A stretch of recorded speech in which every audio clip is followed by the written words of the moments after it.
در آغاز صحبت رئیس ولایت ذکر نمود که بانک اروپایی تجدید و رشد ولایت ختلان را در سمت عملی نمودن برنامه‌های اجتماعی پیوسته دستگیری می‌کند. چند لایحه‌ای که در یکجایگی تطبیق شده اند با بلند برداشتن سطح زندگی اهالی ولایت نگرانیده شده تا امروز کارهای معینی انجام داده شده است. همزمان در ملاقات جانب‌ها مسائل اقتصادی و سرمایه‌گذاری در سمت‌های آبرسانی، انرژتیکا، خدمت‌رسانی، نقلیات مسافرکشان و غیره مورد تحلیل و بررسی قرار دادند. دیرکتور اجرایی بانک اروپایی تجدید و رشد در آسیای مرکزی و مغولستان حسین آزخان ضمن بیان اندیشه ذکر نمود که در نتیجه همکاری‌های سودمند با حکومت جمهوری تاجیکستان بانک اروپایی تجدید و رشد توانست در سرمایه‌گذاری لایحه‌های مهم بخش‌های دولتی از جمله برنامه قرضه‌ای خرد، سرمایه‌گذاری مستقیم، مساعدت به تجدید و رشد ساحه کشاورزی، صاحبکاری خرد و میانه، آب تامین کنی، انفراساختار شهر و دهات،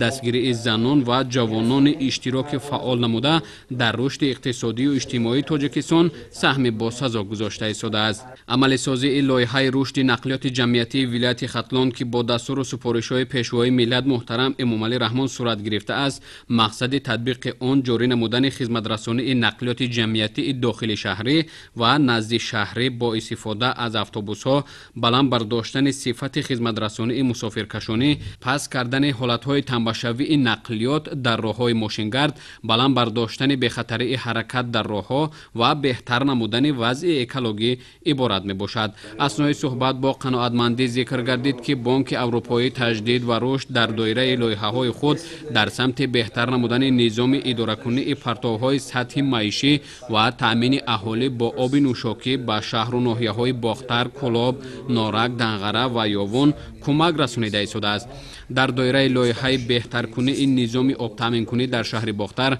با مبلغ نزدیک 8 میلیون یورو سازشنامه همکاری با بانک مذکور به امضا رسیده است که این به بهتر ساختن وضع انفراساختار ساحه سازگار ارزیابی گردید. همچنین در جریان ملاقات دستگیری بخش خصوصی، رشد صاحبکاری خرد و میانه، تجدید کارخانه‌های صنعتی بررسی شده، دستگیری مالیوی بانک اروپایی تجدید و رشد در عملگردانی استراتژی صنعت‌کنونی تاجیکستان ضرور شمرده شد. در قسمت آخر اظهار اطمینان کرده شد که چنین ملاقات‌ها به رشد همکاری‌های من بعده مقامات اجرایی حکومت دولتی ولایت ختلان و بانک اروپایی تجدید و رشد تکان خوب می‌بخشند.